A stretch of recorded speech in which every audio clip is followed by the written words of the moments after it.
Bismillahirrahmanirrahim. Kita buat soalan percubaan fizik. Okey, untuk kertas MRSM, kertas 1. Okey. Antara berikut yang manakah unit bagi imperial? Imperial ni macam mana nak ingat? Okey, unit yang selalu kita ukur macam cm, meter kan? Unit bagi panjang lah. Kalau berat kg. So unit yang imperial ni macam klasik sikit lah. Maksudnya unit yang jarang kita guna. Contohnya macam inci, miles, batu, hasta, feet. So unit itu kita panggil unit imperial. Senang je nak beza. Okay. Soalan seterusnya.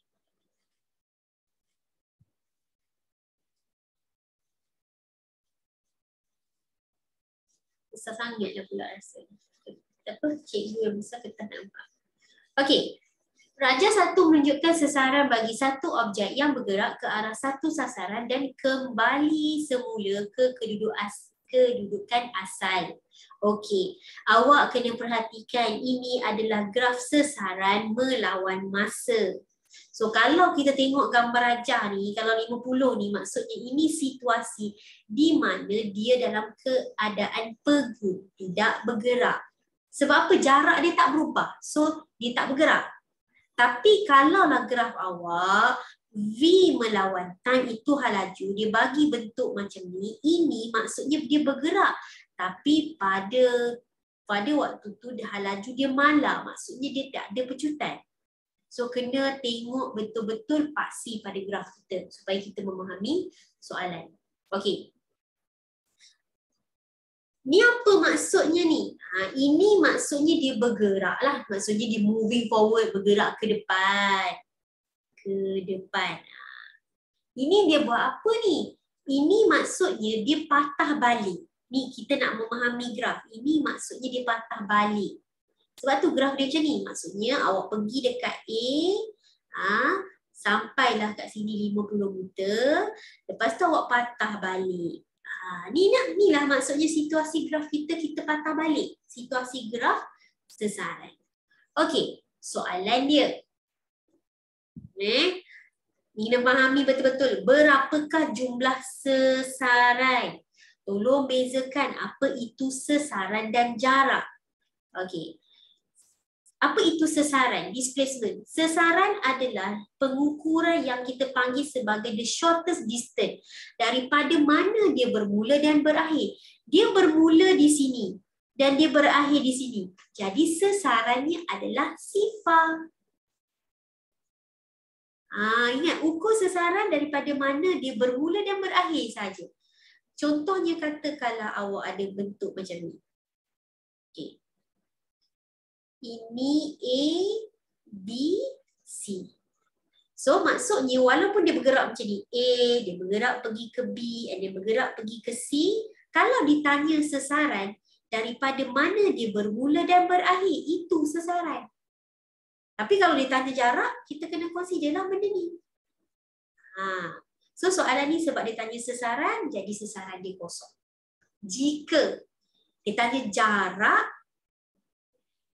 jarak, dia pergi 50, dia patah balik 50. So jarak dia jadi 100 meter. Itulah yang membezakan sesaran dan jarak. Sebab kuantiti skala, ini kuantiti skala, dan ini adalah kuantiti vektor. Tengok betul-betul graf awak. Okey, kenapa kosong? Sebab kita kata sesaran. Sesaran ni kan saya cakap daripada mana dia bermula dan dia berakhir. Dia bermula di sini dan berakhir sini. Tak ada pun beza. Sebab tu nilai sesaran dia adalah sifar. Sebab sesaran. Dia patah balik. Nampak? So, boleh faham tak? Dia beza betul-betul ni. Sesaran dengan jarak ni. Okey.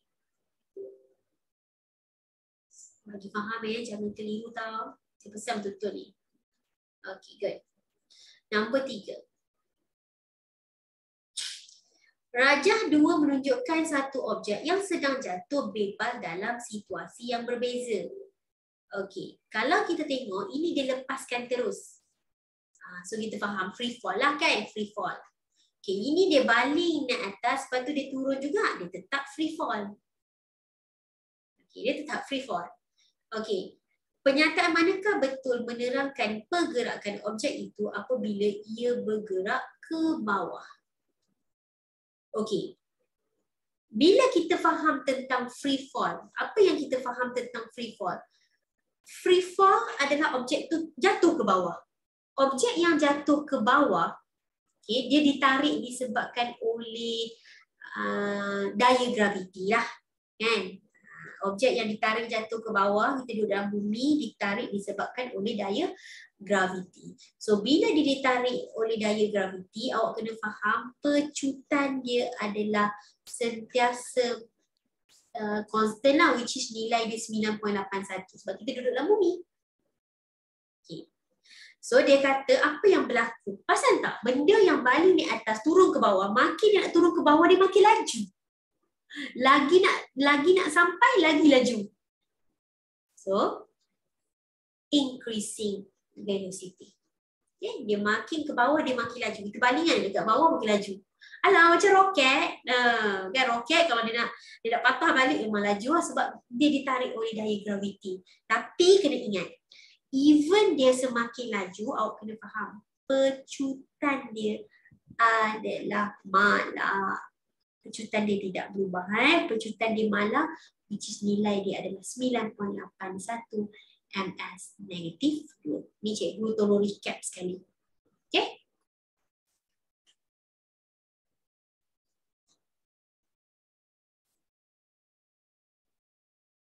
Soalan yang seterusnya, nombor 4.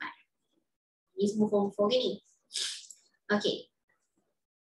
Raja 3 menunjukkan sebuah kotak berjisim 55 kg. Ini M.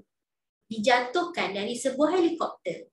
Sejurus sebelum menyentuh tanah, kotak itu berhalaju ialah 300.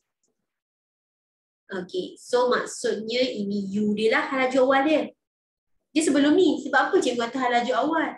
Dan berhenti. Bila dia berhenti, halaju akhir dia adalah sifar. So ini U halaju awal dia. Dalam masa 2 saat. So ini adalah T. Apa soalan dia nak tanya? Berapakah magnitude impulsive force? Okey, cikgu lupa nak duplicate kejap. Cikgu duplicate kertas ni. Cikgu nak bagi awak biasa bila kita tengok, cikgu tengok formula.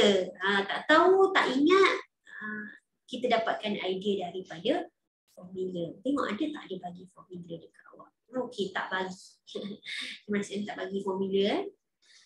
Okay, negeri mana yang paling banyak itu? Saya rasa negeri 9 kot. Dekat 50 lebih formula dia bagi. Okey. Dia basically yang ni, kalau tak ingat pun tak apa, daya impuls, dan basically yang ni boleh gantikan. Boleh gantikan, formula masih ada. So kita faham F sama dengan M V tolak U per T. Masih boleh digunakan. Okey, kita tengok soalan kita tadi. Dia nak cari daya impuls. Daya impuls ni kalau ikutkan M V tolak M U per T. Yang kita belajar. Tapi sebenarnya sama je yang macam kita derive tadi. F sama dengan M V tolak U per T. Sama je maksud dia. Ini yang telah dikembangkan. So jisim dia adalah 55. Halaju akhir dia kosong. Okey. Tolak dengan 55. Halaju awal dia tadi 300. Dibahagikan dengan masa 2. Dapatlah jawapan dia. Okay, direct ni.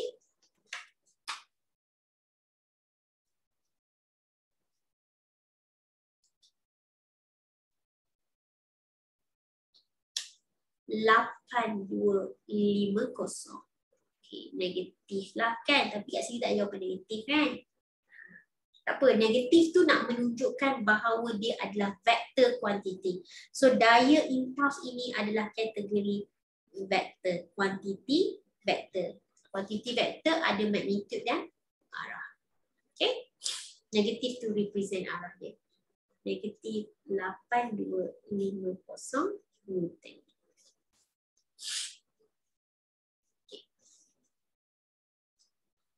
Soalan yang kelima.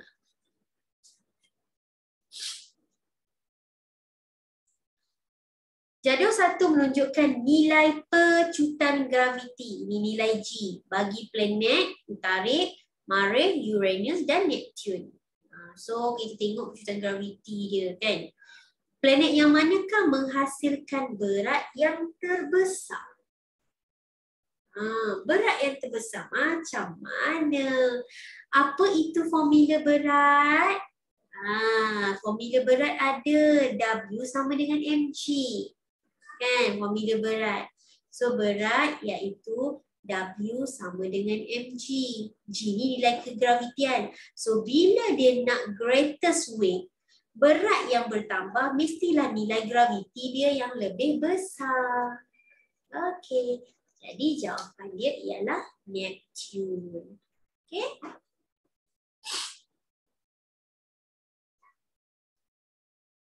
Nombor 6.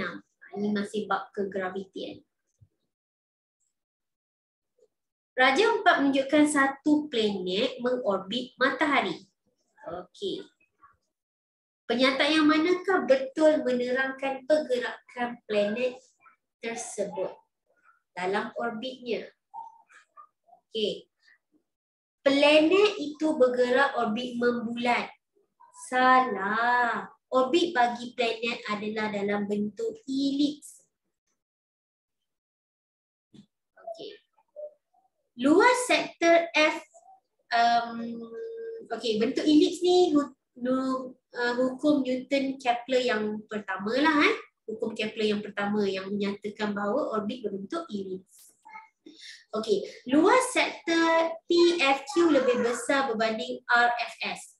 Maksudnya dia kata okey, luas sektor ni okey adalah lebih besar daripada okey, so tak, dalam hukum Kepler yang kedua sebenarnya dia adalah sama, equal, bukan laja, tapi sebenarnya sifat dia adalah equal. Ini yang dinyatakan dalam hukum Kepler yang kedua. Okay. Planet itu mengambil masa yang pendek untuk bergerak RS berbanding PQ. Ini pun dinyatakan yang kita faham dalam hukum Kepler yang kedua, iaitu luas ini adalah sama dengan luas ini apabila masa yang diambil tu adalah sama. Cumanya kalau kita tengok, cikgu, PQ ni macam dia gerak lagi jauh. Ya, sebab dia lebih laju. So, kena ingat, bila dia lebih mendekati matahari, dia lebih laju. Tapi kalau dia jauh dengan matahari, dia bergerak lebih perlahan. Cuma masa dia sama. Okay? Itu konsep lah yang diceritakan dalam hukum Kepler yang kedua. Dan yang ketiga, dia kata planet itu bergerak dengan kelajuan linear yang lebih tinggi pada PQ berbanding RS. Macam cikgu cakap tadi lah, memang PQ lebih laju berbanding RS. That's why jawapan dia ialah D. Konsep dekat sini. So bezakan hukum Kepler pertama, kedua dan ketiga. Senang je nak faham dia. Okey, macam mana nak tahu pair of body itu experience smaller gravity? Saya terjumpa soalan ini. Dan kenapa?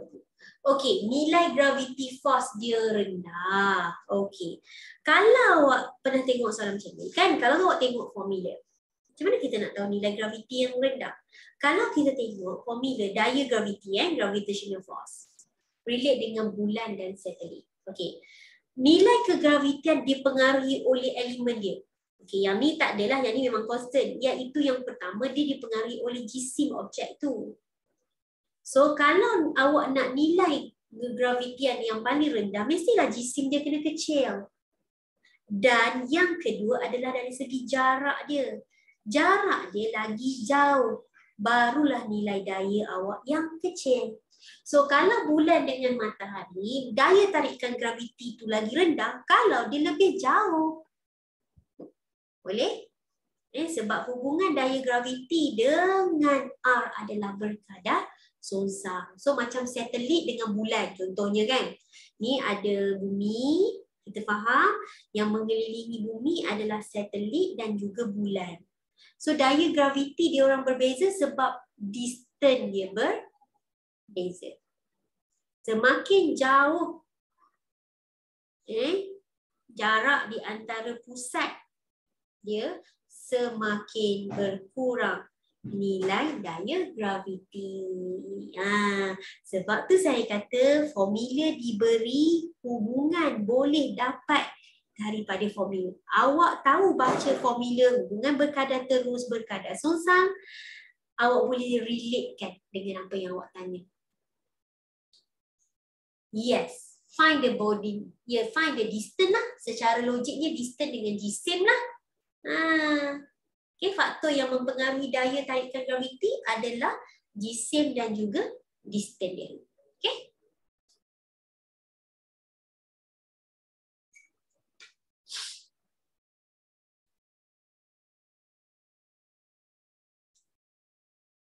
Nombor 7.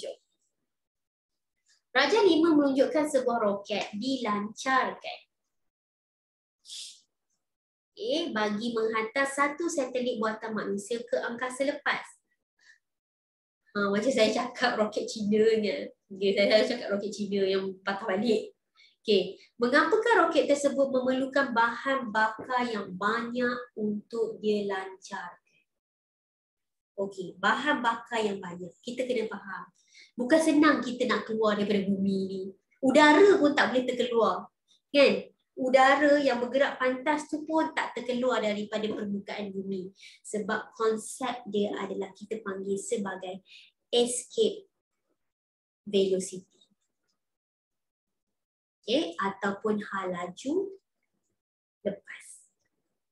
Jika halaju kita tidak melebihi halaju lepas, memang kita tak boleh keluar daripada bumi. So maksudnya kalau you naik roket, contohnya halaju lepas kan, halaju lepas 11K something. Kalau awak bawa roket dengan halaju 10K, awak tetap tak boleh keluar daripada bumi. Tak mampu. Okay? Itu kita faham konsep halaju lepas. Untuk kita keluar daripada sesuatu planet, kita mesti melebihi nilai halaju lepas bagi sesuatu planet. So kalau kita fikir, kenapa roket diperlukan amount yang tinggi? Sebab dia nak menghasilkan daya tujah yang besar. Ialah nak laju bagi membolehkan mencapai halaju lepas. So jawapan dia ialah D. Ingat sebab bahan bakar lama-lama habis. Roket memang lagi ringan. Tapi kita nak dia ada momentum. Dia bergerak lebih laju. Dia nak push. Okay? Dia nak push lebih jauh. Lebih jauh dah nak keluar dari bumi ni. Hari tu dia orang lancarkan satelit kan. Saya tak ingatlah negara mana berita. Masa tu masuk berita TV3. Saya kata satelit teleskop. Dia ambil masa 10 hari juga nak keluar daripada permukaan bumi. Okay. So bukan 1 hari boleh keluar bumi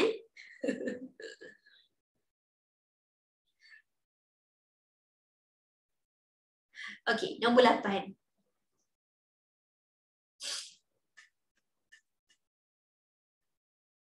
Okey, kalau tanya cikgu apa maksud definisi halaju lepas?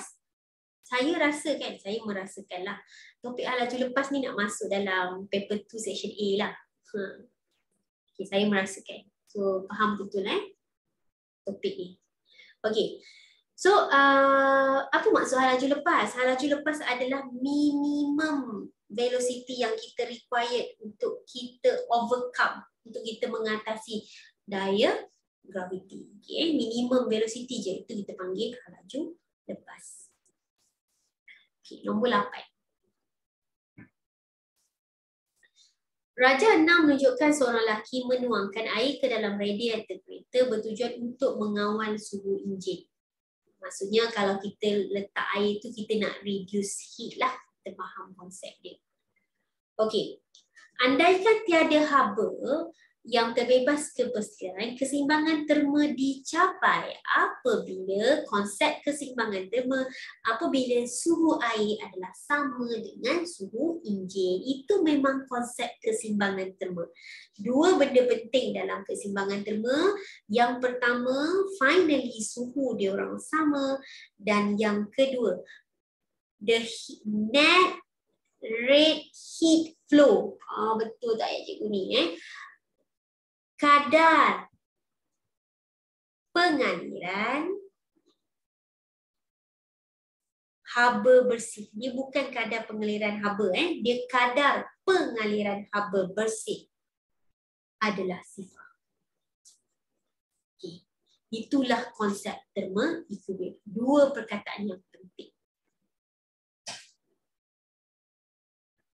Okay, nombor 9, fenomena.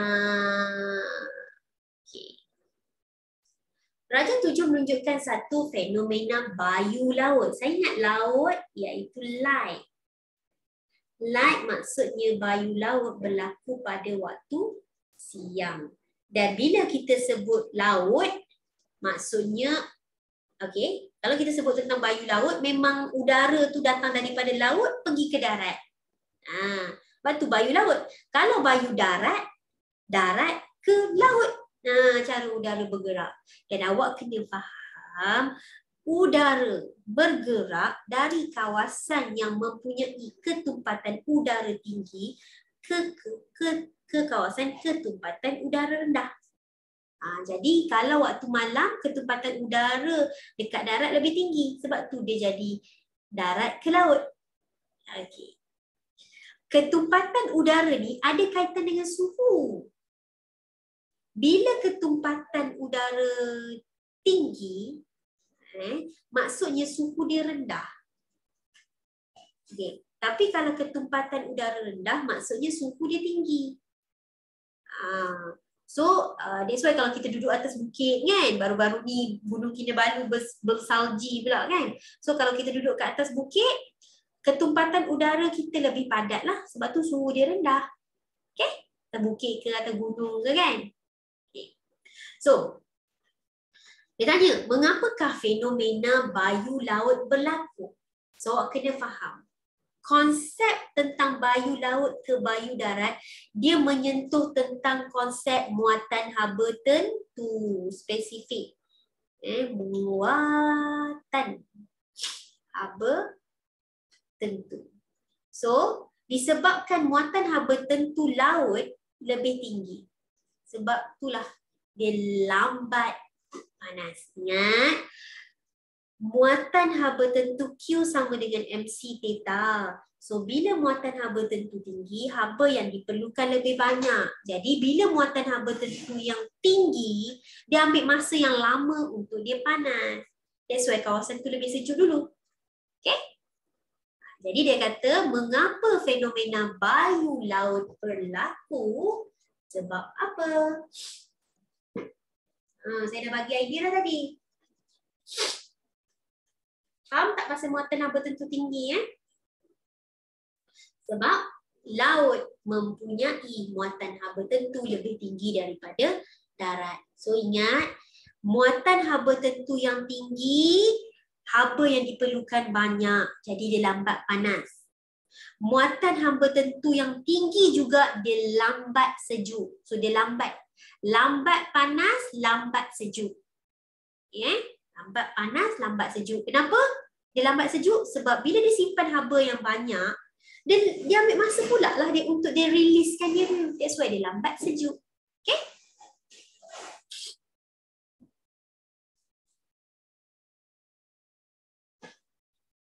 Nombor 10. Raja lapang menunjukkan air dipanaskan menggunakan alat pemanas. Ini dia panaskan air. Okay, dia guna heater lah. Okay. Sebuah termometer 2 logam digunakan untuk merekod suhu air tersebut. Okay. Raja 8.B menunjukkan isi padu air selepas 20 minit. Okay, kalau tengok gambar Raja ni, isi padu dia drop. Kita panaskan, lepas tu isi padu air tu dah berkurang. Kalau kita faham, isi padu air dah berkurang tu, air tu dah convert jadi gas lah, habis lah kan. Okay, nah apa yang nak tanya ni?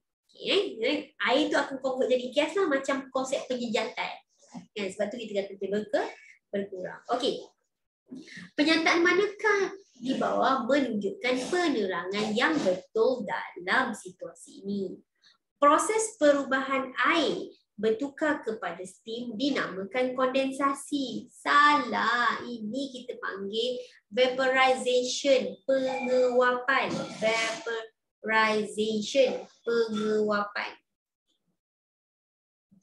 Kenapa panggil penguapan? Sebab daripada air kepada wap. Kondensasi daripada wap kepada air. So salah lah. Yang first ni. Haba yang diterima kekal sama sepanjang eksperimen. Okey, ragu-ragu. Haba yang diterima sama, mungkin berbeza lah. Kenapa tak? Haba yang kita terima tu tak sama sebab mula-mula mungkin haba tu Q equal to MC theta. Maksudnya tujuan dia haba yang awak panaskan untuk naikkan suhu dia. Itu first stage dia. Tak, dia relate dengan Q equal to MC theta lagi. Okay. Contohnya awak panaskan kan, mula-mula graf awak macam ni. Sebab tujuan dia awak nak naikkan suhu. Lepas tu, sekarang bila suhu dah meningkat, dia dah ubah keadaan fizik daripada cecair campur gas. Cecair campur gas. Jadi masa tu, Q awak berbeza, haba awak iaitu ml sebab awak berubah keadaan fizik. Nampak tak? Air kita dah makin berkurang sebab air dah berubah jadi wap. Dia dah ubah keadaan fizik. Jadi haba yang diserap tu kuantiti dia berbeza. Sebab haba pendam, haba dia lebih besar. That's why ayat dia salah. Okay? So haba dekat sini, bila suhu berubah, kita tentukan nilai haba menggunakan formula Q equal to MC theta. Graf heating. Tapi bila kita tengok graf kita constant, suhu tidak berubah, kita mencari nilai haba tu, haba Q equal to ml. Latent heat ataupun haba pendam. Okay? That's why statement dia salah lah.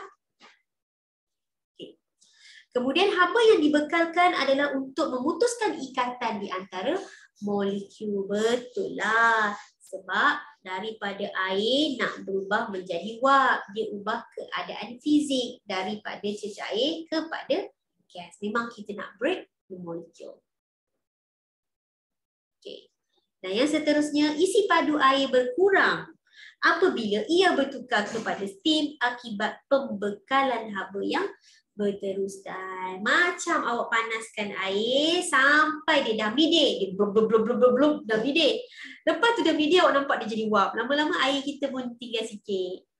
Sebab apa? Sebab kita bekalkan haba secara berterusan. So, jawapan yang lebih tepat adalah 3 dan 4. Okey. So ini belum Boyce Charles belum sebab ni masih dalam bab haba tapi dalam bab latent heat dan juga muatan haba tentu. Okey. Specific capacity. Okey. So cikgu siapkan 10 soalan dahulu.